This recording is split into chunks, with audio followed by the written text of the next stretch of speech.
ప్రార్థించుదాము. సర్వశక్తియు మిక్కిలి కనికరం కలిగినటువంటి మా ప్రియ పరలోకపు తండ్రి, దేవుని వాక్కును మేము ధ్యానిస్తూ ఉండగా, వాక్యపు వెలుగులోనికి మేము ప్రయాణిస్తూ ఉండగా, ఈ పరిశుద్ధాత్మ శక్తిని మాకు అనుగ్రహిస్తూ దేవుని స్వరాన్ని వినగలిగినటువంటి మనస్సును, దేవుడిస్తున్నటువంటి శ్రేష్టమైనటువంటి స్వస్థతను మేము పొందుకొని ప్రభువా మరొక పర్యాయము క్రీస్తు విశ్వాసములోనికి మేము శక్తివంతులముగా మేము అటువంటి స్థితిలో ఉండులాగున సహాయము చేయగలనంటూ ప్రార్థిస్తూ చేరవచ్చిన మా అందరి ద్వారా మీరే ఘనత మహిమ ప్రభావమును పొందగలరంటూ క్రీస్తు నామమున వేడుకుంటున్నాము తండ్రి, ఆమేన్. దయచేసి కూర్చుందాం.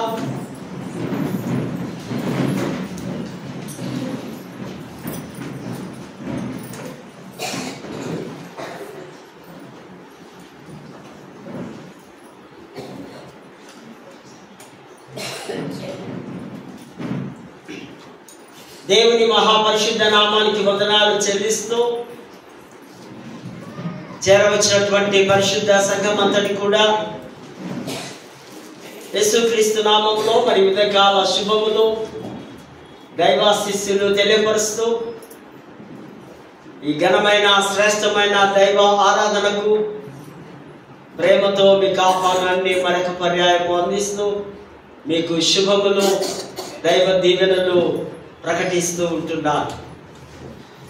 అదే విధముగా ఈ శ్రేష్టమైన ఈ గొప్ప భాగ్యాన్ని నాకు అనుగ్రహించినటువంటి అధ్యక్ష మండలకు పీఠాధిపతి గారైనటువంటి right reverend Reuben professor Reuben Mark తండ్రి గారికి, వైస్ చైర్మన్ విన్సన్ అయ్య గారికి, మిగతా చైర్మన్స్ అండ్ క్లర్జీ నాయకులు, అధ్యక్ష మండలకు పెద్దలకు, మరి ప్రతి సంఘానికి కూడా యేసుక్రీస్తు నామములో వారికి శుభములు దైవాశీస్సులు ప్రకటిస్తూ దూర ప్రాంతం నుంచి వీక్షిస్తున్న మా కుటుంబ సభ్యులు, మా స్నేహితులు, బంధువులు, తెలిసిన వారందరికీ కూడా యేసు నామములో ఈ స్వస్థత శుభాకాంక్షలు, ప్రత్యేకంగా వారికి వారి కుటుంబాలకు స్వస్థతను కూడా తండ్రి కుమార పరిశుద్ధాత్మ త్రియేక దేవుని నామమున వారికి అనుగ్రహిస్తూ ఉంటున్నా. మహాదేవుని కృప మరొక పరిశుద్ధ వారములో మనమందరము చేరి దేవుని మహిమపరుస్తూ మరి ప్రాముఖ్యంగా ఇది నిజంగా శుభదినమే. కొద్దిమంది యవన బిడ్డలు మరి బాప్తిజానికి సిద్ధపడి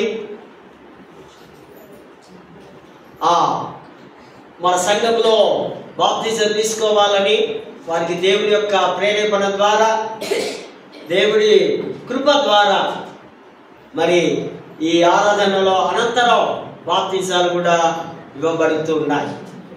క్రీస్తునందు ప్రియమైనటువంటి వారులారా, ఈ దిన ప్రాముఖ్య అంశం మనకందరికీ ఇష్టమైనది, మనకందరికీ కావలసినది. ఏంటది? హీలింగ్, స్వస్థత. Healing ministry Sunday, healing from sickness. స్వస్థత ఆదివారము, మరి అస్వస్థత నుండి స్వస్థత. ఈ స్వస్థత తల్లి గర్భంలో నుంచి ఈ యొక్క భూమి గర్భంలోనికి వెళ్ళేదాకా అందరికీ అవసరమే. అందరూ కూడా అనారోగ్యంతో ఏదో ఒక సందర్భంలో, ఏదో ఒక పరిస్థితిలో, పిల్లలు, పెద్దలు, వృద్ధులు, యవనస్తులు రకరకాలుగా ఈ యొక్క రోగాల బారిన మనము పడ్డవారమే. మనకందరికి కూడా స్వస్థతలు చాలా అవసరం. స్వస్థతలు రెండు రకాలుగా మనం చూస్తాం. మొదటిగా దైవికమైనటువంటి స్వస్థత, స్పిరిచువల్ హీలింగ్. అందుకే గొప్ప గొప్ప స్వస్థత పరిచే మహా దైవ సేవకులు స్వస్థత కూడికలు, స్వస్థత సభలు, స్వస్థత ఆరాధనలు అంటూ పెద్ద ఫ్లెక్సీని పెట్టుకొని రకరకాలుగా స్వస్థతలు కూడా చేస్తున్నారు క్రీస్తు పేరట. నా పేరట అనేక విధములైనటువంటి రోగములను దయ్యములను మీరు వెళ్ళగొట్టెదరు, అనేకులను స్వస్థత పరిచెదరు అని యేసు తన శిష్యులకు బోధించినట్టుగా ఆజ్ఞించినట్టుగా మనము లేఖన భాగాల్లో చూస్తున్నాం. రెండవదిగా మానవుని నుంచి వచ్చే స్వస్థత. ఫర్ ఎగ్జాంపుల్ డాక్టర్స్, వారు వైద్య విద్యను చదువుకొని వారు మనకు స్వస్థతను అందిస్తూ ఉన్నారు. ఈ natural healing, super natural healing, ఈ రెండు కూడా లోకంలో ప్రతి మానవునికి, ప్రతి జంతువుకు, ప్రతి పక్షులకు, ప్రాణం కలిగిన ప్రతి దానికి ఈ హీలింగ్, ఈ స్వస్థత అవసరం. మరి అదేవిధంగా ఈ స్వస్థత శారీరపరముగా, మానసిక పరముగా, ఆధ్యాత్మిక పరముగా కూడా మనకు కావాలి. ఈ రకరకాలైనటువంటి స్వస్థతలు మనము పొందుకొని ఉంటూ ఉన్నాం. అందుకే హీబ్రూ భాష ఒక మాట అంటారు, యెహోవా రాఫా, అనగా స్వస్థత పరచువాడను నేనే. నిర్గమాకాండము 15:26 నీవు నా మాటలు గైకొని నా మాటలకు లోబడి నన్ను వెంబడించి నన్ను ప్రేమిస్తే, ఇది ఐగుప్తులకు ఇచ్చినటువంటి తెగులు, ఐగుప్తులకు తెస్తున్నటువంటి అనేకమైనటువంటి తెగులు దేవుడు పంపిస్తే మీకు మాత్రం ఏ తెగులు కానీ, ఏ శ్రమ కానీ, ఏ ఇబ్బంది కానీ, ఏ రోగము కానీ రాదు. స్వస్థత పరచువాడను నేనే. నేనే ఆరోగ్యం ఇచ్చేవాడను, నేనే ఆహారం ఇచ్చేవాడను, నేనే ఔషధం ఇచ్చేవాడను, నేనే సర్వం ఇచ్చేవాడను నేనే. కనుక యెహోవా రాఫా, ప్రేమించదని అధికంగా అనే పాటలో మనం చూస్తాం.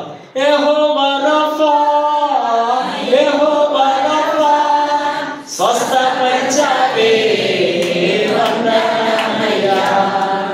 యెహోవా రాఫా, యెహోవా రాఫా, స్వస్థపరిచావే వందనాలయ్యా.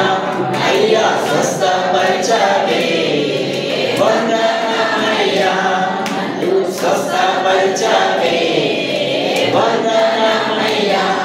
దేవుడు స్వస్థత పరిచేవాడు. ఇది మన గుండెల్లో రాసి పెట్టుకోవాలి. డాక్టర్స్ నథింగ్, ఆయనే ఫిజిషియన్, ఆయనే సర్జరీ చేసేవాడు. మొట్టమొదటిగా ఆదామును ఆ మట్టి బొమ్మలు చేసినప్పుడు ఆయన సర్జరీ చేసి ప్రాణాన్ని ఊది తర్వాత అవ్వను తనలో నుంచి తీసినటువంటి గొప్ప వైద్యుడు డాక్టర్ యెహోవా దేవుడు అనే సత్యాన్ని మనము అర్థము చేసుకోవాల్సిన అవసరం ఉంది. యేసు ప్రభు యొక్క మినిస్ట్రీలో, ఆయన సేవలో, ఆయన దేవుడి రాజ్యం గురించి బోధించడమే కాదు, ప్రతి ఇంటికి వెళ్ళి హౌస్ విజిటింగ్, ఇంటిని దర్శించడం, ఆ ఇంటిలో ఉన్నవారి రోగస్తులను కూడా స్వస్థత పరచడం. ఒకసారి కపెర్నహూము పేతురు అత్తగారి ఇంటికి వెళ్తారు. ఆమె ఏమైపోయిందట, తీవ్రమైనటువంటి జ్వరంతో, భయంకరమైనటువంటి జ్వరంతో ఉన్నప్పుడు జస్ట్ అట్లా పోయి టచ్ చేసింది ప్రభు. ఆమె చేయిని ముట్టగానే వెంటనే ఆమె లేచి పరిచారము చేస్తూ ఉన్నట్టుగా, దేవుడి యొక్క హస్తం మనకు పుట్టినప్పుడు, దేవుడి చూపు మనలోనికి వచ్చినప్పుడు మన శరీరం అంతా ఏమవుతుందటండి, బలహీనపడ్డ శరీరము మహాబలము పొందుకొని ప్రభువును పరిచారం చేసేవారముగా. యేసు ప్రభు యొక్క పరిచయ సేవలో ప్రాముఖ్యంగా 75% ఆయన అనేకులను రోగులను స్వస్థపరుస్తూ ఉండేది. అనేకుల మీద ఆయన కనికరము చూపుతూ ఉండేది. ఎవరైనా ఒక్కొక్కడు అడగకపోయినా ఈయనే వెళ్ళి స్వస్థత కోరుతున్నావా, నీకు స్వస్థత కావాలా అంటూ ప్రభు యొక్క పరిచర్యలో ఈ స్వస్థత అనే ఈ యొక్క ప్రాముఖ్యమైనటువంటి ఈ అంశాన్ని ఇక్కడ మనము ధ్యానిస్తూ ఉన్నాం. భారతదేశానికి 17th సెంచరీలో మన మిషనరీస్ వచ్చారు. వారు రావడం బోధ మాత్రమే చేయలేదు, బోధతో పాటు వారు యొక్క వైద్య పరిచర్య, విద్యా పరిచర్య, కదా. ఆ యొక్క దైవికమైనటువంటి ఆధ్యాత్మికమైనటువంటి ఆ బోధనలు ఆ కళాశాలలు ఏర్పాటు చేసి దేవుడి సేవ కుల మత వర్ణ వర్గము లింగ భేదము లేకుండా అనేకులకు వారు ఈ యొక్క చక్కటి వైద్యాన్ని అందించినట్టుగా మనం చూస్తూ ఉన్నాం. మనకు తెలుసు మెదక్ అధ్యక్ష మండలంలో లేదా చర్చ్ ఆఫ్ సౌత్ ఇండియాలో మహా గొప్ప హాస్పిటల్స్ దొరలు రాగానే ఈ స్కూల్స్, ఈ చర్చెస్, తర్వాత హాస్పిటల్స్, వారి యొక్క విజన్ అది, వారి ఫోకస్ అది యేసుక్రీస్తును నమ్మిన వారు, యేసుని విశ్వాసం ఇచ్చిన వారు అనారోగ్యులుగా లేదా బాధల్లో వారు చనిపోవడానికి వీలు లేదు అని అనేకమైనటువంటి హాస్పిటల్స్ లో మన అధ్యక్ష మండలంలో మనం చూస్తా ఉన్నాం. మెదక్లో చూస్తున్నాం, రామాయణపేటలో ఉన్నాం, నిజామాబాద్ లో, లక్ష్యపేటలో, ఈ విధంగా రకరకాలైనటువంటి దిచ్చిపల్లిలో లెప్రసీ ఆ వారికి సేవ చేయడం, ఆ దినాలు మిషనరీస్ ఆ దొరలు ఆ అశుభ్రంగా ఉన్న ప్రజల మధ్యలోనికి వచ్చి ఆ యొక్క వైద్య కళాశాలను, స్కూల్స్ ను వారు ఏర్పాటు చేసి, కాలేజెస్ ను ఏర్పాటు చేసి గొప్ప సేవ పరిచయం చేసినట్టుగా మనము చూస్తుంటాం. వారు Christian association of India medical colleges అని ఒక ఆర్గనైజేషన్ స్థాపించి ఆర్గనైజేషన్ లో వారు హాస్పిటల్స్ ని ఎస్టాబ్లిష్ చేస్తూ ఈ క్రైస్తవ మిషనరీస్ అందరూ ప్రతి ఒక్కరికి ఒక్కొక్క ప్రాంతంలో హాస్పిటల్ ఉండాలంటూ వారు 1905లో లేదా మొదటిగా 1926లో మిషనరీస్ అందరూ కలిసి Christian medical association of India ఏర్పరిచి స్థాపించి ఎవ్రీ ఇయర్ వారు ఒక సండే తీసుకొని అది హీలింగ్ సండేగా, ఆ విధంగానే ఈ యొక్క స్వస్థత ఆదివారం మనకు వచ్చింది. ఫిబ్రవరి మాసంలో హీలింగ్ సండే ఏర్పాటు చేయాలని అనేక మిషనరీస్ వారు తలంచున్నారు. National Churches Council of India NCCI వారు ఏర్పాటు చేస్తూ ఈ హాస్పిటల్లో రకరకాలైనటువంటి రోగాలు కదా, భయంకరమైనటువంటి క్రానిక్ డిసీజెస్ అంటారు, అంటే దీర్ఘకాల రోగాలు, దానికి మెడిసిన్ ఉండదు, కాకపోతే కంట్రోల్ చేసుకోవచ్చు కదండి. ఎగ్జాంపుల్ చెప్పగలరా? కుష్ఠ అంటూ, క్యాన్సర్ అంటూ, డయాబెటిక్ అంటూ, HIV అంటూ భయంకరమైనటువంటి రోగాలు చెడు బ్యాక్టీరియాస్ ద్వారా మరి అటువంటి వారికి మహానుభావులు ట్రీట్మెంట్ చేసినట్టుగా మనము చూస్తుంటున్నాం. 1895లో మనకు బాగా తెలుసు, ఆ పేరు బాగా తెలుసు కదా, CMC వెల్లూరు తమిళనాడులో రాయవెల్లూరు కాలేజీ హాస్పిటల్ కదా, నర్సింగ్ ఒక టీం బృందం అవన్నీ అక్కడ ఎస్టాబ్లిష్ చేస్తూ ఉంటున్నారు. ఆయన జాన్ స్కాడర్ అనేటువంటి స్థాపించి వారి డాక్టర్ కూడా డాక్టర్ అయింది. ఒకసారి ఈయన డాక్టర్గా అక్కడ ఆ దినాల్లో వెల్లూరులో పనిచేస్తున్నాడు. 18th సెంచరీలో 1895లో అంటే ఇంచుమించు 19th అదే 19 సంవత్సరంలో చేస్తున్నప్పుడు ఒక ఇద్దరు ముగ్గురు యవనస్తులు వచ్చి మా భార్య చాలా నైట్లో డెలివరీ అవుతుంది అన్నప్పుడు ఆయన నేను వస్తాను అంటే వారు అన్నారట, లేదు మీరు మేల్స్ కదా, మీ అమ్మాయిని పంపించండి, మాకు పురుషులు సర్జరీ లేదా కాన్పు చేయకూడదు, మేము అట్లా దగ్గరికి రానివ్వం. ఆ దినాల్లో అటువంటి సాంప్రదాయాలు ఉండేవి కనుక ఈయన వెళ్ళలేదు. వారు వద్దన్నప్పుడు 2-3 రోజులు ఆమె చనిపోయింది. తర్వాత వారి కుమార్తె ఒకసారి అనుకుందట, నేను వెనక్కు అమెరికాకు వెళ్తాను, ఇక్కడ ఇండియాలో ఉండనప్పుడు ఈ సంఘటనను చూసినప్పుడు ఆమె 1902లో డాక్టర్ ఐడా స్కాడర్ అనే అమ్మాయి ఆ దినాల్లో మరి ఆ వెల్లూరులో వచ్చి స్టార్ట్ చేసి ఒక 3-4 ఆ పడక గదులతో మొదటిగా ప్రారంభించి నేడు ఇండియాలోనే అతి గొప్ప హాస్పిటల్గా క్రిస్టియన్ మెడికల్ హాస్పిటల్లో మరి ఇండియా అంతటికీ ఫేమస్గా నేడు మనము చూస్తూ ఉంటూ ఉన్నాం. మరి అనేక ప్రాంతాల్లో మిషనరీ జ్వరాల ద్వారా ఈ యొక్క హాస్పిటల్స్ నిర్మించి అనేక రోగులను స్వస్థతపరిచినట్టుగా మనము చూస్తూ ఉంటున్నాం. సైన్స్ పరముగా science natural healing and supernatural healing, సహజ స్వస్థత, శరీరానికి నివారణ శక్తి ఉంది. తనంతట తానుగా హీల్ చేసుకోగలదు. కొన్ని చిన్న ఏమన్నా, ఫర్ ఎగ్జాంపుల్ నేను మొన్న కింద పడ్డ ఒకసారి మోకాళ్ళ దగ్గర బ్లడ్ వచ్చింది. ఆ బ్లడ్ వచ్చి కొంతకాలానికి కొన్ని నిమిషాలకు ఆ బ్లడ్ ఏమవుతుంది, గడ్డగట్టిపోతుంది. అంటే దాన్ని ఏమంటామంటే ఫ్రెగిన్ అనే ప్రోటీన్ ఉంటుంది. దానంతటికి అదే ఆటోమేటిక్గా ఆ రక్తాన్ని, ఆ బ్లీడింగ్ను స్టాప్ చేస్తుంది.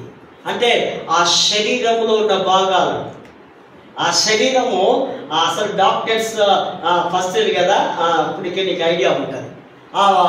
వారికి తెలిసి డాక్టర్స్ బాగా, మనమేదో పుస్తకాల్లో అట్లా చదివి చూస్తామేమో, కానీ వారన్నీ దాన్ని చీల్చి అన్ని పోస్ట్ మార్టంలో వారికి అన్నీ కనిపిస్తుంది. ఆ ప్రోటీన్ అది నీటిలో కూడా కలిగే ఒక గుణం దానికి ఉంది. రక్తనాళాల్లో ఎడతెగక ప్రసరిస్తూ ఉంటుంది. కొన్ని లక్షల నర్వ్స్ మనలో మనకున్నాయి. ఇవన్నీ కూడా చాలా పొడవుగా ఉంటాయి, మనకు అర్థం కాదు, కనిపించదు. ఈ ఫ్లో అవుతూ ఉంటుంది. ఈ బ్లడ్ తల దగ్గర నుంచి కాలి గోటి వరకు చాలా ఫోర్స్లో బ్లడ్ ప్రయాణిస్తూ ఉంటుంది. కనుకనే ఈ యొక్క గాయం తగిలినప్పుడు ఆ కొన్ని నిమిషాల్లోనే అది గడ్డగట్టిపోయి ఆ క్రిములను, ఆ చెడ్డ బ్యాక్టీరియాస్ను వైట్ బ్లడ్ సెల్స్, తెల్ల రక్త కణాలు ఫైట్ చేసి వారిని చంపేస్తాయి. చంపేసిన తర్వాత మళ్ళీ పుట్టడం, మళ్ళీ బ్రతకడం, ఈ బాడీలో ఈ రక్తము చాలా గొప్పగా పని చేస్తూ ఉంది. మరి ఈ రోగాలు రావడానికి గల కారణాలు కొన్ని మనం చూద్దాం. ఆహారపు అలవాటు కదా, రోగాలు కొన్నిసార్లు మనంగా తెచ్చుకుంటాం. బాగా విపరీతంగా తిని, బాగా టేస్ట్ రుచిగా ఉంది అని తినేసి వేసేసి పండుకొని ఎక్కడ కదలక వదలక ఉంటే మనకు తప్పనిసరిగా రోగాలు వచ్చే అవకాశాలు ఉన్నాయి. మంచి ప్రోటీన్స్, మంచి ఫుడ్ అంటే బలమైన ఆహారం కావాలంటే, పోషక ఆహారం కావాలంటే, ఆరోగ్యంగా ఉండాలి అంటే, మంచి ఫ్యాట్, కొలెస్ట్రాల్ మంచి కావాలంటే మంచి భోజనాలు మనము తినవలసిన అవసరం ఉంది. మంచి మాంసము, చేపలు, గుడ్లు ఇవన్నీ బాగా రోజు కాకపోయినా వీక్లీ వన్స్ అయినా తప్పనిసరిగా మనం తీసుకోవాలి. దాంతోపాటు ఈ వెజిటబుల్స్, క్యారెట్ బాగా తినాలి. ఇవన్నీ తింటే మనకు ఆరోగ్యంగా ఉంటుంది. ధాన్యంలో అయితే గోధుమలు, బార్లీ అండ్ లిటిల్ రైస్, రొట్టె ఇవి తింటే హెల్తీగా ఉంటామని మరి సైన్స్ మనకు చెప్తుంది. ఫ్రెంచ్ డాక్టర్ అంటాడు, నేను చికిత్స మాత్రమే చేయగలను, కానీ దేవుడు మాత్రమే నయం చేయగలడు. డాక్టర్స్ అంతా చికిత్స చేస్తారు. వారు క్రిస్టియన్ డాక్టర్స్ అయితే వారు ఆపరేషన్కి వెళ్ళే ముందు లేదా రోగిని ట్రీట్మెంట్ చేసే ముందు మనసులో 1 minute వారు ప్రార్థన చేసుకుని ట్రీట్మెంట్ స్టార్ట్ చేస్తారు. కారణం ఏంటంటే స్వస్థత పరిచేవాడు నీవే యేసయ్యా, నీ ద్వారా, నీ జ్ఞానం ద్వారా నేను ట్రీట్మెంట్ ఇస్తున్నానని. రేపు మన డాక్టర్ అమ్మ కూడా ఆ స్థితిలో ఆమె ప్రార్థన చేసే వెళ్ళాలి. వ్యాధి అంటే నెమ్మది లేని స్థితి. వ్యాధిలోనికి సమాధానము, సంతోషంగా ఉంటాడా అంటే నెమ్మది లేని స్థితి అంటే నొప్పి, బాధ, పన్ను పోయి పన్ను నొప్పి అనుకోండి, ఏమవుతుంది మీకు, అది గుంజుతా ఉంటుంది. భరించలేకపోతుంది. ఒక నొప్పి, ఒక కష్టం, ఒక తీవ్రమైన ఇబ్బందితో మరి ఈ శరీరంలో ఉన్నట్టుగా మనము చూస్తుంటాం. నెమ్మది లేని స్థితి, హృదయంలో నెమ్మది ఉండదు, శరీరానికి నెమ్మది ఉండదు. కనుక స్వస్థత, మరొక భాషలో స్వస్థత అంటే ఒక బానిసత్వం నుంచి విడుదల, దాన్ని స్వస్థత అని మనము అంటున్నాం. అజ్ఞానము నుండి అనారోగ్యంలో నుండి, బాధల్లో నుంచి విడుదల కలిగేది, విడుదలనిచ్చే ఒక ఆరోగ్యం మాత్రమే, ఆరోగ్యాన్ని ఇచ్చేది యేసు ప్రభు మాత్రమే అని మీకు నేను తెలియపరుస్తూ ఉంటున్నాను. స్వస్థత పరిచర్య భారతదేశంలో చాలా, మరి ప్రపంచంలో కూడా 50% తెలిసిన వ్యక్తి మదర్ తెరీసా గారు. వారు ఆ కుష్ఠ ఆ రోగులకు గొప్ప సేవ, అనాథలకు సేవ, మరి ఆర్ఫన్ చిల్డ్రన్కు సేవ.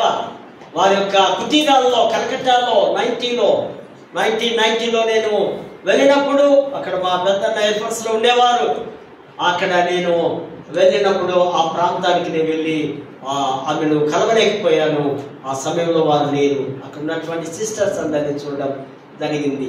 చాలా ఎంత గొప్ప సేవ అంటే అసలు నిజంగా అది చూస్తే మనము హృదయం చలించిపోవలసిన అవసరత ఉంది. ఈ స్వస్థత పొందుకోవడానికి లేదా స్వస్థతకు మెట్లు, స్వస్థతకు ఏ విధంగా మనము పొందగలము అన్న దాన్ని మనం బాగా గమనిస్తే, స్వస్థత కావాలంటే మొదటిగా మనము విధేయత ద్వారా మనకు స్వస్థత వస్తూ ఉంది. వినయము ద్వారా స్వస్థత వస్తూ ఉంది. చెప్పిన మాటకు లోబడటం ద్వారా మనకు స్వస్థత వస్తూ ఉంది. రాజులు 2వ రాజులు 5వ అధ్యాయం 14వ వచనంలో మనం తెలిసినటువంటి ఒక వ్యక్తి ఉన్నాడు. ఎవరైనా? నయమాను కుష్ఠరోగి. నయమాను కుష్ఠరోగి ప్రవక్త దగ్గరికి వెళ్ళినప్పుడు ప్రవక్త బయటకు కూడా వచ్చి ఆయన టచ్ చేయలేదు, చూడలేదు. జస్ట్ నువ్వు వెళ్ళి యోర్దాను నదిలో 7 సార్లు మునుగుదా బాబు అని చెప్పాడు అంతే. కానీ ఇతని కోపం వచ్చి, నేను మా ప్రాంతంలో మాకు నీరు లేదా, మాకు నదులు లేవా అనుకుంటూ ఆ కోపడుతున్నప్పుడు తన దగ్గర ఉన్నటువంటి ఒక దాసుడు అంటున్నాడు, నాయన ఎందుకంత కోపం? ఏదో ఆ పెద్ద ఆయన, ఏదో ఆ యొక్క దైవజనుడు అన్నాడు, బయటకు రాలేకపోయాడు. ఒకసారి మనం ట్రై చేద్దాం. నా మాట విను, నా మాటకు లోబడు, నేను చెప్పినట్టు విను, నీకు స్వస్థత వస్తుంది. వెంటనే ఆయన మునిగినట్టుగా, ఆయన స్వస్థత పొందినట్టుగా మనం దేవుడి వాక్యంలో సెలవిస్తున్నాం.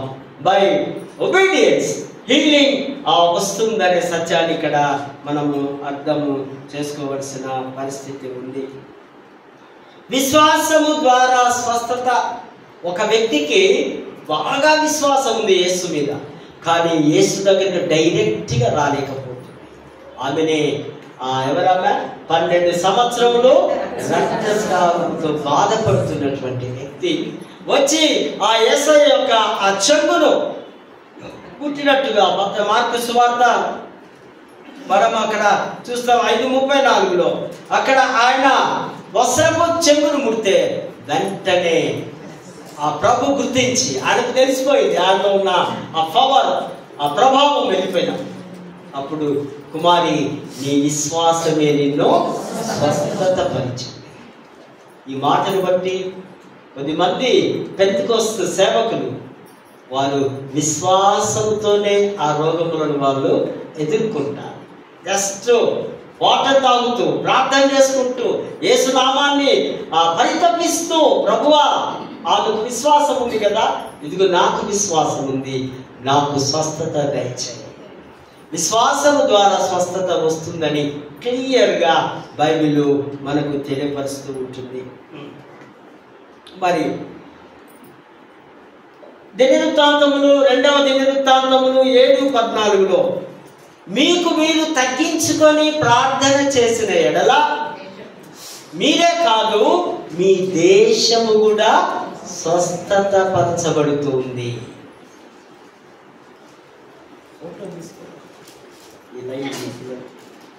మీరే కాదు, ఎవరట? మీ దేశము కూడా. దేశానికే స్వస్థత. ఎప్పుడైతే సంఘము, సంఘ నాయకులు తగ్గించుకొని ప్రభు వైపు చూస్తూ ప్రార్థన చేస్తుంటారో దేశానికి స్వస్థత. దేశానికంటే సంపద. దేశము ఏ విధంగా నడవాలో దేశ నాయకులకు ఆ జ్ఞానాన్ని దేవుడు ఇవ్వడం, దేశ నాయకులు వారు ఆ స్వస్థతలోనికి వస్తారని, దేశమంతటికి స్వస్థత ఇస్తారని దేవుడి వాక్యము ద్వారా భక్తుడు మాట్లాడుతుంటున్నాడు. మరి చివరిగా యెషయా 53:5 మనం చూస్తాం, అతడు పొందిన దెబ్బల చేత మనకు స్వస్థత ఉంది. ఎవరు పొందారు దెబ్బలు? ఎవరు పొందారు గాయాలు? ఎవరు పొందారు అవమానాలు? యేసయ్య నీ కొరకు, నా కొరకు ఆయన పొందిన దెబ్బల ద్వారా మనకందరికీ స్వస్థత వచ్చింది. ఈ స్వస్థత ఆధ్యాత్మికమైన స్వస్థత. ఈ స్వస్థత హృదయానికి సంబంధించిన స్వస్థత. ఈ స్వస్థత మానసికముగా ప్రభులో కలుసుకునేటువంటి స్వస్థత. యేసు ప్రభు ఆరోగ్యవంతుడు. మనము కూడా ఆయన పొందిన దెబ్బల ద్వారా ఆరోగ్యము పొందుతామనే సత్యాన్ని మీకు నేను జ్ఞాపకము చేస్తూ ఉంటున్నాను. స్వస్థతను క్రీస్తు కలువరిలో వెల ఇచ్చి కొన్నాడు అనే సత్యాన్ని మనము జ్ఞాపకము చేసుకోవాలి. యేసు తన పరిచర్యలో దేవుడు చేసినటువంటి కార్యం, యేసు ప్రభువేమో శ్రమ చేస్తున్నాడు, దేవుడు దాన్ని సఫలీకృతం చేస్తూ ఉన్నాడు. కనుక ఈయన అధికార వాక్కు ద్వారా, ఈయన స్వరము ద్వారా, ఈయన మాట ద్వారా అనేకులకు స్వస్థత కలిగింది. ఒకసారి ఒక శతాధిపతి వస్తాడు. ఆయన మత్తయి సువార్త 8:8 చూస్తాం. ఆ శతాధిపతి ఆ గొప్ప ఆఫీసర్ వచ్చి ఆయన దగ్గరికి వచ్చి మృక్కి, యేసయ్య నా దాసుని నీవు స్వస్థత పరచాలి అనగానే, సరే బాబు నడు మీ ఇంటికి వెళ్దాం అన్నప్పుడు ఆయన అంటాడు, మీ ఇంటికి వచ్చేంత వాణ్ణి నేను కాదు, ఆ స్థాయి నాది కాదు, ఆ స్టేటస్ నాది కాదు, ఆ గొప్పతనము నాది కాదు. నువ్వు మహాదేవుడవు, నువ్వు గొప్పడవు, నువ్వు సర్వోన్నతుడవు, నువ్వు మా ఇంటికి రావడానికి అవసరం లేదు. నువ్వు జస్ట్ మాట మాత్రం సరే, నీ నోటిలో నుంచి ఒక మాట చెప్పు చాలు, నా దాసుడు స్వస్థత పొందుతాడు. యేసయ్య మాటలో ఏముంది? స్వస్థత ఉంది. యేసయ్య చూపులో స్వస్థత ఉంది. ఇక్కడ ఆ మాట ఆ దేవుని వాక్కు ద్వారా ఇక్కడ అది మనము చూస్తూ ఉంటూ ఉంటాం. అదేవిధంగా గాయము రేపు వాడను నేనే, మార్పు వాడను నేనే అంటూ ఉన్నాడు. మరొక విధముగా మరి ఒక కుమార్తె, ఒక డాక్టర్ మరణ పడక మీద ఉన్నటువంటి కుమార్తెను సమాజపు మందిరపు అధికారం వచ్చి కూడా ఆయన కూడా యేసు ప్రభును చాలా ప్లీజింగ్ చేస్తూ ఉంటారు, గోదాడుతూ ఉంటారు, బ్రతిలాడుతూ ఉంటారు. అక్కడ ఉన్నటువంటి వారు వచ్చి, బాబు నీ కుమార్తె చనిపోయింది, ఎందుకు బోధకు నీ తొందర పెడతావు, ఎందుకు ఆయన ఇబ్బంది పెడతావు అన్నప్పుడు యేసు అంటున్నాడు, లేదు నడవండి, నేను ఆమెను లేపుతాను, ఆమె బ్రతికే ఉందని ప్రభు అక్కడికి వెళ్ళి ఆమెను బ్రతికించినట్టుగా లేఖన భాగాల్లో చూస్తుంటున్నాం. పాపములకు, వ్యాధులకు ఆర్జిన్ మూలం ఎక్కడ? ఆ పుట్టిల్లు ఎక్కడ ఉంది? ఏదేను తోటలో ఉంది కదా, అక్కడి నుంచే వచ్చింది. ఈ పాపమని, ఈ శాపాలని, ఈ రోగాలని, ఈ మరణమని, ఈ ఈర్ష్యని, ఈ కోపమని, ఈ ద్వేషమని, నీకు నాకు పడకపోవడం, ఇవన్నీ అక్కడి నుంచే స్టార్ట్ అయినాయి. ఇవన్నిటికి ఒకే ఒక పదం వాడారు, పాపము. పాపము ద్వారా అనేకమైనటువంటి అర్థాలు ఇక్కడ మనము చూస్తుంటున్నాం. ఈ పాపము దేవుని జీవం నుండి మనలను వేరు చేస్తుంది. ఇదే వ్యాధులకు కారణం. వ్యాధులకు, మరణానికి కారణం ఎవరు అంటే ఈ పాపము ద్వారానే. దురాత్మల మరి తర్వాత దురాత్మల ద్వారా అస్వస్థత, అనగా దయ్యముల ద్వారా అస్వస్థత. మనకు తెలుసు 18 years నుంచి నడుము వంగిపోయిన ఒక వృద్ధురాలు కదా, ఆమె ఎన్ని సంవత్సరాలట? 18 సంవత్సరాలు. లూకాసు సువార్త 13:12 చూస్తాం.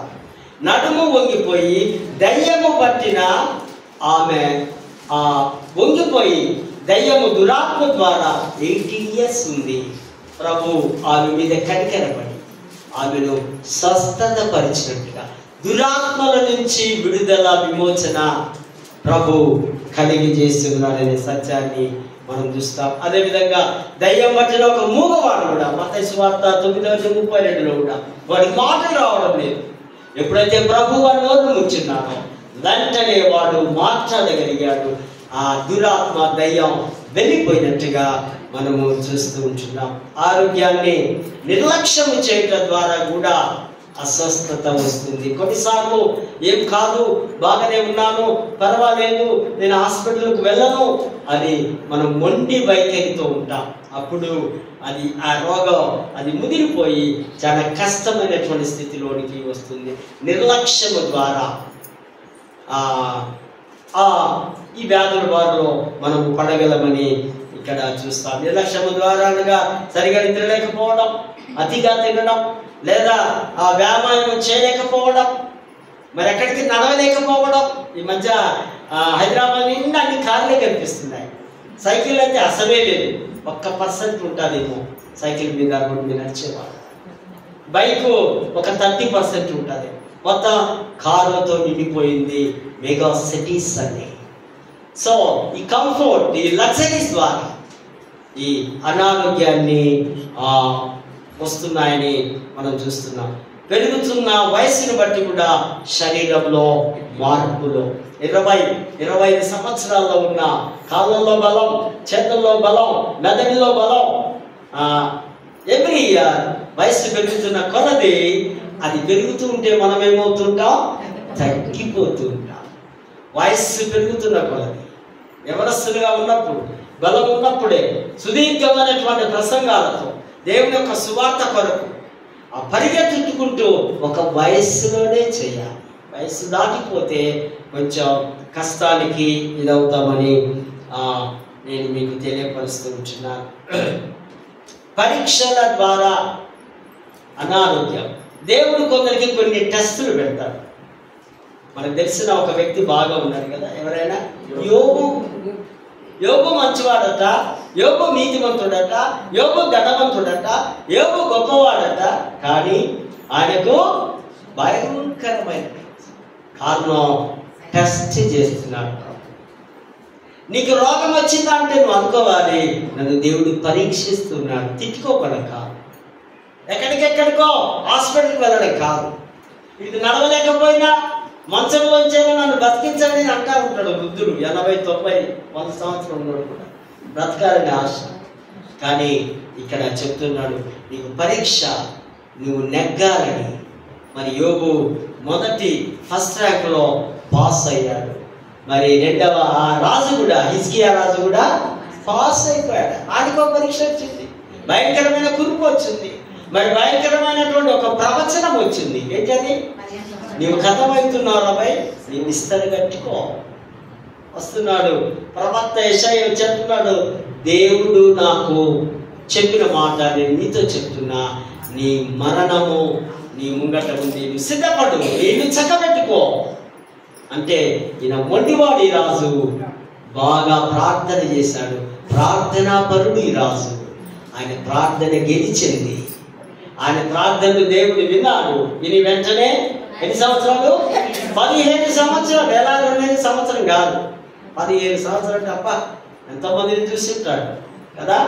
ఆ విధంగా పరీక్షలో నెగ్గాడు. తర్వాత పాలు కూడా ఒక పరీక్ష వచ్చింది కదా, శరీరంలో ఒక ముళ్ళు.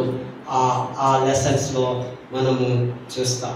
సో కనుక ఈ విధంగా ఈ స్వస్థతను అన్నిటికీ ప్రాముఖ్యంగా స్వస్థత ఇచ్చేవాడు దేవుడు అన్నది మనము మొదటిగా రాసి పెట్టుకోవాలి. లెసన్స్లో త్వరగా చెప్పి నేను ముగిస్తాను. మనకందరికీ తెలిసిన పాఠాలే పదే మనం వింటూ ఉంటాం.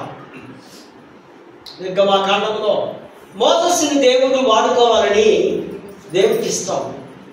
మోసెస్ కేపబుల్, ఆయనే సమర్థుడు, ఆయనే విడిపించగలడు, ఆయనే ఆ ఫరో రాజు వాడితో కొట్లాడగలడు అని పిలుస్తా ఉన్నాడు. మోసెస్ రా అంటే ఈ మోసెస్ పాపం ఏమంటున్నాడు?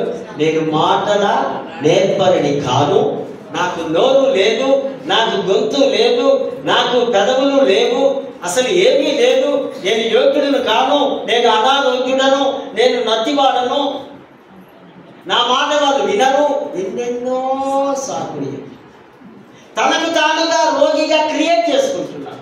నాతో నా పక్కన నా దేవుడు ఉన్నాడని మర్చిపోతున్నాడు. సంగతి దేవుడి సంగతే మరుస్తూ ఆయన పదే పదే తన యొక్క బలహీనతలను ఆయన తెలియపరుస్తూ ఉంటున్నాడు దేవుడికి. కానీ దేవుడి పిలుపును ఈయన అంగీకరించడం లేదు. కానీ దేవుడికి ఆయనే కావాలి. నిన్ను తన పని కొరకు, తన పని నెరవేర్చుకోవడానికి దేవుడు కొన్నిసార్లు మనలను పిలుస్తాడు. పిలిచినప్పుడు వెంటనే మనము అవే కావాలి. ప్రభువా, ఇదిగో నేనున్నా, నీ పని చేయడానికి నేను వస్తూ ఉన్నా. ఇదేదో మా సేవకులు, మా పాస్టర్స్ కొరకు కాదు ఈ పని. ఇది ఎవరి పని? మీ పని. మీ కొరకు నేను చేస్తా. ఎవరైనా ఒకరొక మాట అన్నారంటే హత్య అయిపోతాం వెంటనేమో. నన్ను అన్నా, నేను చేయను ఆ పని. నన్ను అన్నారయ్య గారు, నాకు అవసరం లేదు, నేను ఎంతో చేసినా కదా అనుకుంటా. కానీ ప్రభు అంటున్నాడు, ప్రభు పిలుస్తున్నాడు. లోనిచ్చింది ఎవరు? నాలుగు ఇచ్చింది ఎవరు? గుడ్డివాడిని, మూగవాడిని కలగజేసిన వాడు ఎవడు? అంతా నేనే కదా. నువ్వు రా. నీ నోటికి మీ అన్న తోడుగా ఉంటాడు. మీ అన్న అహరోను, ఆయన యాజకుడిగా ఉంటాడు. ఇదిగో నువ్వు అక్కడికి వెళ్ళి, మానవులకు నోరిచ్చిన వారెవరు? స్వస్థత పరిచే శక్తి దేవుడికి ఉంది, నేనే దేవుడను అని పిలుస్తూ, ఈయన ఎన్నిసార్లు నమ్మరన్నా కానీ ప్రభు అతన్ని వదలలేదు. 13-17 వచనంలో, నీవెవరిని పంపితే వారిని పంపు, నేనైతే వెళ్ళను. మొండి వేసుకొని ఉన్నాడు, మొండితనముతో ఉన్నాడు మోసెస్.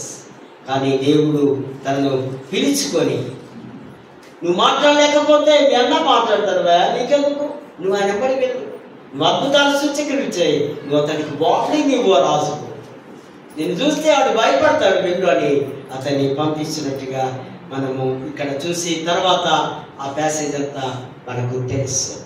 కీర్తన 103వ కీర్తనలో కూడా మనం చూస్తాం, దేవుడు చేసిన ఉపకారములను దేనిని, నా ప్రాణమా, నా అంతరంగములో ఉన్న సమస్తమా, యెహోవాను సన్నుతించు, యెహోవాను స్తుతించు, యెహోవాను ఆరాధించు.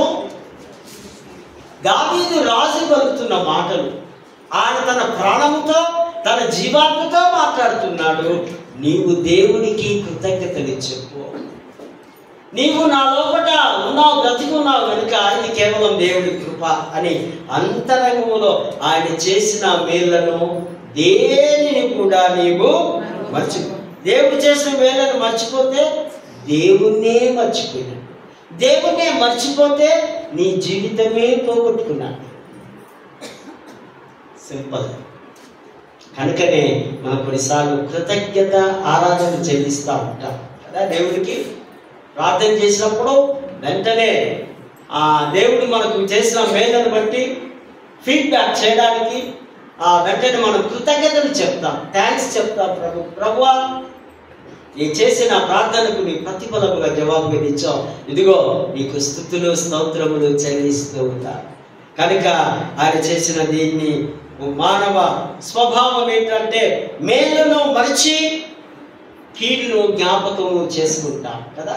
మంచి చేసిన వారిని ఎప్పుడు జ్ఞాపకం చేసుకో, కీడు చేసిన వారిని పదే పదే మనము తలంచుకుంటూ ఉంటాం. ఆయన చేసిన ఆ మేళ్లను ప్రతిదినము జ్ఞాపకము చేసుకోవాలి. ఏదో ఒకసారి జ్ఞాపకం చేసుకుని వదిలేయడం కాదు. ప్రతిదినం ఆహారం తింటున్నాం, ప్రతిదినము మనం బ్రతికి ఉన్నాం. కనుక దేవునికి ప్రతినిత్యము మనసులో ఎప్పుడు నీకు అనిపిస్తే అప్పుడు నీవు దేవునికి థ్యాంక్స్ లార్డ్, ప్రభువా నీకు వందనాలు, ప్రభువా నీకు స్తోత్రం ప్రతినిత్యము చెల్లించాలి.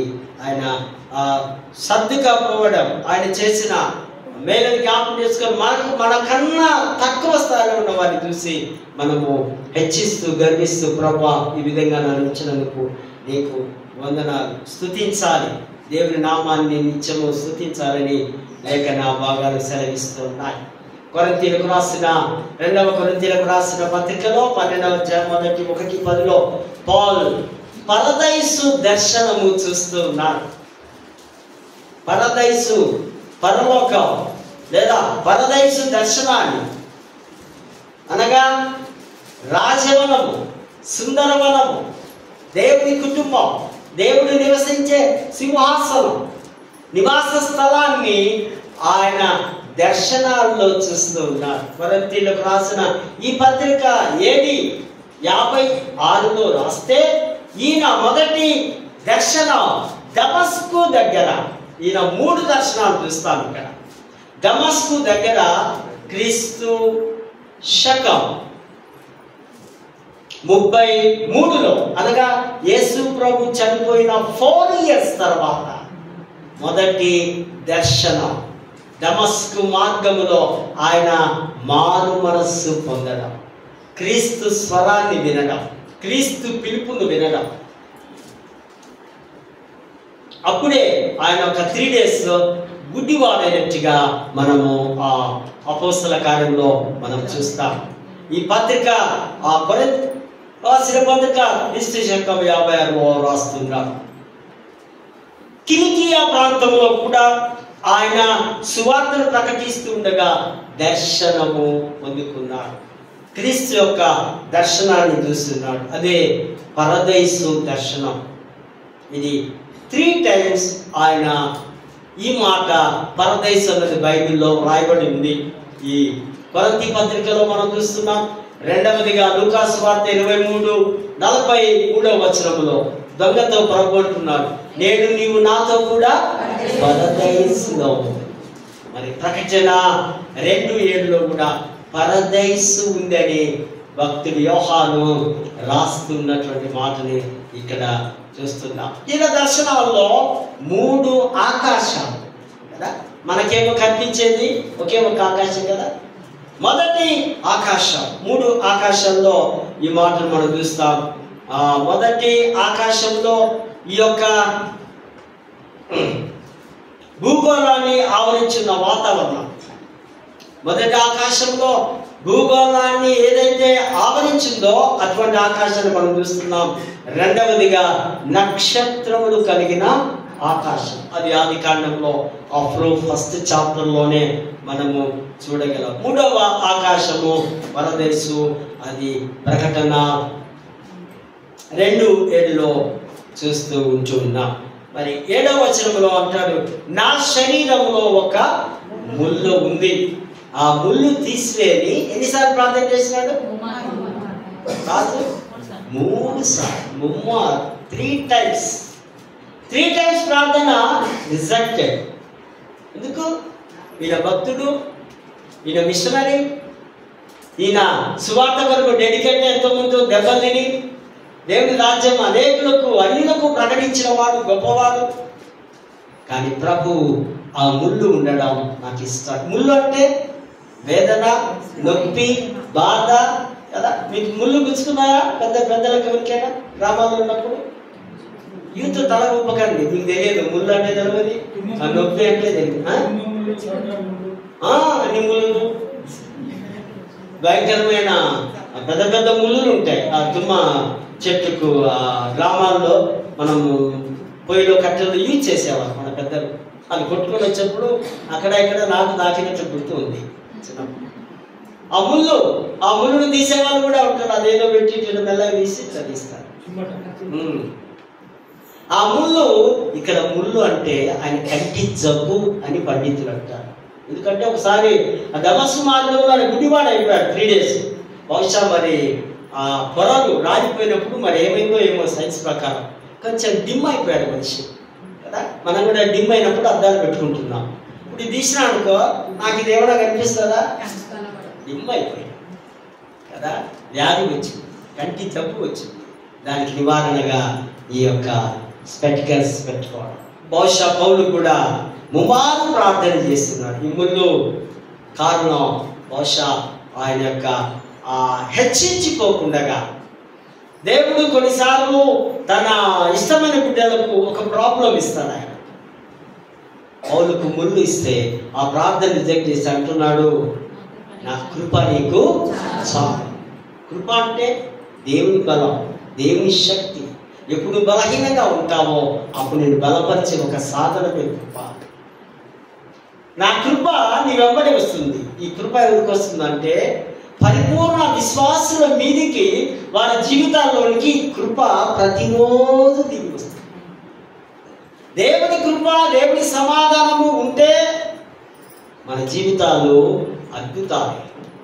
కనుక అక్కడ అంటున్నాడు, బాబు ముళ్ళు పెట్టడం నాకు ఇష్టమైంది, అది నువ్వు ఉంచుకో, కానీ ఆ శక్తిని భరించే, ఆ నొప్పిని భరించే ఆ స్థితి స్థాయిని నీకు ఇస్తా. నా కృప నీకు చాలు. ఇక్కడ కృప అంటే నొప్పి లేని తనము. ముళ్ళు ఉంది, నొప్పి లేదు. ఆ నొప్పి కృప తీసివేసి, నా కృప నీకు చాలు, నేను నీతో ఉంటా. అప్పుడు ఈయన కూడా ఒక స్టేట్మెంట్ ఇస్తున్నాడు, నేను ఎప్పుడు బలహీనుడనో అప్పుడే బలవంతుడనని ప్రభువును గణపరుస్తున్నట్టుగా ఇక్కడ మనము చూస్తుంటున్నాం. ఈ కృప అంటే దైవ సన్నిధి, ఇది దిగి వస్తుంది. స్వార్థ పాఠంలో కూడా మనం చూస్తే యేసుక్రీస్తు చేస్తున్న 6వ సూచక క్రియ యోహాను సువార్తలో 6వ సూచక క్రియ చూస్తున్నారు. పుట్టు గుడ్డి వారిని స్వస్థతపరచడం. ఇక్కడ మెడిసిన్ ఏముంది?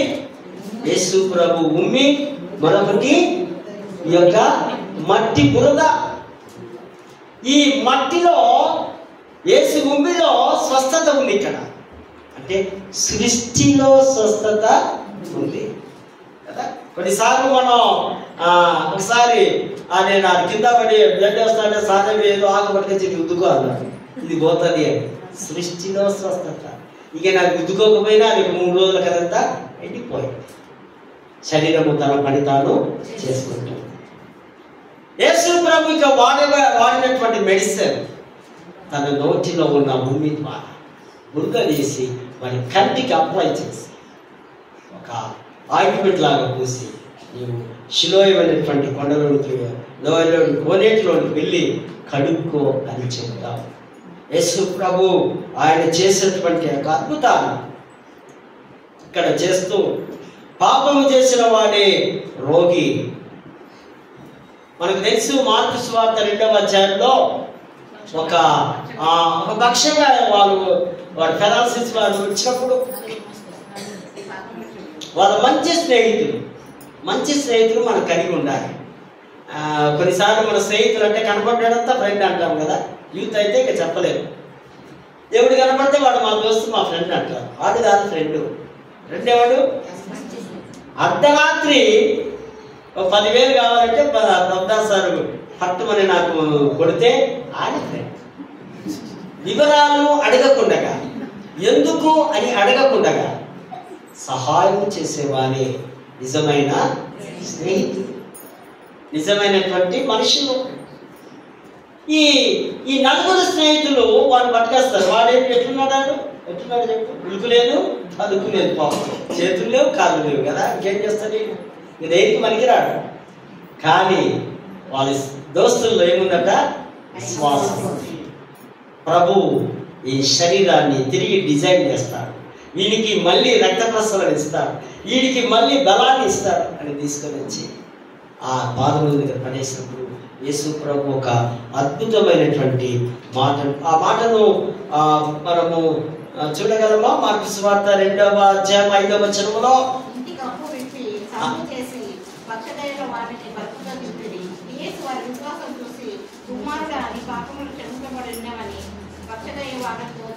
చాలు, కుమారుడా నీ పాపములు క్షమించబడి. ఈడెందుకు వచ్చినాడు? అయినా హీలింగ్ కొరకు వస్తే యేసు ప్రభు ఏమంటున్నాడు?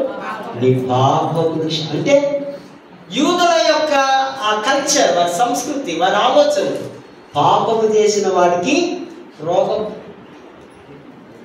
పాపి అయితేనే రోగం.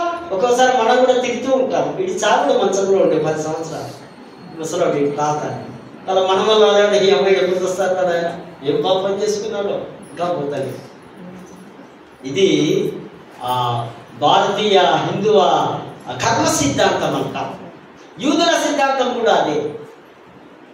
వాడి పాపం చేస్తేనే భయంకరమైన రోగం వచ్చింది కనుక ప్రభు అంటున్నాడు, నీ హృదయంలో ఉండే పాపం ముందు ఆటోమేటిక్గా శరీరము క్లియర్ కావాలంటే నీ హృదయంలో ఉందా పాపం? ఆ పాపం పోవాలి. ప్రభు నా కుమారుడా, ఎంత మంచి స్వీట్ వర్డ్స్, ఇంత మంచి మాటలు ఎవరైనా అంటారా? నా కుమారుడా నీ పాపములు క్షమించబడ్డాయి. ఒక్కటే నిమిషంలో క్షమించబడ్డాయి. లేచి నీ పరిపెత్తుకొని స్పీడ్గా పీటి విషయాలుగా వెళ్ళిపోగానే ఆ కాళ్ళల్లో బలం, ఆ చేతుల్లో బలం, ఆ చూపుల్లో బలం కదా. ఎట్లా అయిపోయినాడు? జస్ట్ 20 years పిల్లగాడు ఎగిరి దుంకేసినట్టుగా దేవుడు ఈ విధంగా అక్కడ అద్భుతాలు చేసినట్టుగా మనము చూస్తూ ఉంటున్నాం. ఇక్కడ 4వ వచనములో రాత్రి వచ్చుచున్నది. యేసు యొక్క భావం ఆలోచనలో పగలు జీవితానికి జీవానికి సూచన, చీకటి దేనికి సూచన? మరణానికి సూచన. పగలే కొన్ని పనులు చేయాలి, రాత్రి కొన్ని పనులు చేయాలి. కనుక ఆ యొక్క యూదుల భావనలో, యేసు భావనలో పగటికి ఎంతో విలువను ఇస్తూ ఉన్నట్టుగా ఆ 4వ వచనంలో మనం చూస్తాం. మనం ఈ లోకంలో ఏమి చేసినా అది మరణాంతరం మన జీవితం మీద ప్రభావము చూపుతుంది. మనం ఈ లోకంలో విడిచి వెళ్ళిన తర్వాత మన కుటుంబ సభ్యులు, మన స్నేహితులు, మన లోకస్తులైన ఫలానా వాడు మంచి కార్యములు చేస్తున్నాడు, ఫలానా మంచి విశ్వాసి, తప్పనిసరిగా దేవుడి దగ్గరికే వెళతాడు అని మన జీవితం మీద ఆ యొక్క రికార్డును మనము చూస్తూ ఉంటున్నాం. మరి వెంటనే 6-8వ వచనంలో ఉమ్మి బురద చేసి వాకు ఆ గుడ్డిబాని కళ్ళలోకి పూస్తే స్వస్థత వచ్చినట్టుగా సిలోని కోనేటిలోనికి వెళ్ళి, సిలోని అనే కోనేటికి అర్థం ఏంటంటే పంపబడిన వాడు అని అర్థం. అక్కడ వెళ్ళి నీవు శుభ్రము చేసుకో. ఈ కోనేరు యెరూషలేము దేవాలయంలో హిజ్కియా రాజు వారు ఆ కాలంలో 715 687లో ఆయన రాజుగా ఉన్నాడు. అక్కడ ఒక చెరువు యెరూషలేము ప్రాంగణంలో ఒక దూరంలో యూదులకు నీటి శుద్ధీకరణ చాలా ఇంపార్టెన్స్, చాలా అవసరం. కనుక అక్కడ ఒక కోనేరు లాంటిది, ఒక చెరువు లాంటిది ఆ కాలంలో ఆయన త్రోగించడము జరిగింది. ఆ చెరువులో వెళ్ళి కడుక్కుంటే నీకు స్వస్థత వస్తుంది. ఆ నీటిలో యేసుక్రీస్తు స్వస్థత అనే వరాన్ని ఇచ్చి ఉన్నాడు. కొన్నిసార్లు మనం ఆ నీటిని కూడా, ఆహారాన్ని కూడా ప్రార్థన చేసుకొని తాగుతూ ఉంటాం, ప్రార్థన చేసుకొని తింటూ ఉంటాం. కారణం దేవుడు వీటిని స్వస్థత పరుస్తున్నాడు. ఈ పదార్థంలో దేవుడు ఆశీర్వదిస్తున్నాడు. ప్రేమైనటువంటి వార్త, స్వస్థత కావాలంటే ఎక్కడికెక్కడికో నేటి దినాల్లో మనం పరిగెత్తుతూ ఉంటాం. కానీ పరిగెత్తవలసింది యేసు దగ్గరికి. మనం చూడవలసింది సిలువ వైపు. సిలువను చూస్తూ, సిలువలో వేలాడుతున్న యేసును చూస్తూ, ప్రభువా ఇదిగో నీ దగ్గరికి నేను వస్తూ ఉన్నాను, నాకు స్వస్థతను అనుగ్రహించంటూ ప్రార్థన చేసుకున్నట్లయితే దేవుడు తప్పనిసరిగా మనకు స్వస్థతను అనుగ్రహించగలడు. అటువంటి కృప, పరిశుద్ధాత్మ నడిపింపు, దైవాశీస్సులు దేవుడు మనకు సమృద్ధివంతంగా అనుగ్రహించునుగా. పరిశుద్ధుడ ప్రేమగల తండ్రి, నీ పొందనాలు నాయన. ఎత్తబడిన వాక్యాన్ని మా హృదయంలో భద్రపరచుకొని పరిశోధకుడు దొంగిలించకుండగా ప్రభా నీ యొక్క వాక్యాన్ని, నీ స్వస్థతను చేరవచ్చిన ప్రియబిడ్డలు, దైవిక కుటుంబం అందరూ అనుభవించులాగా సహాయం చేస్తూ మరి మా అందరి ద్వారా మీరు మహిమ పొందగలరంటూ క్రీస్తు నామమున వేడుకొంచున్నాము తండ్రి.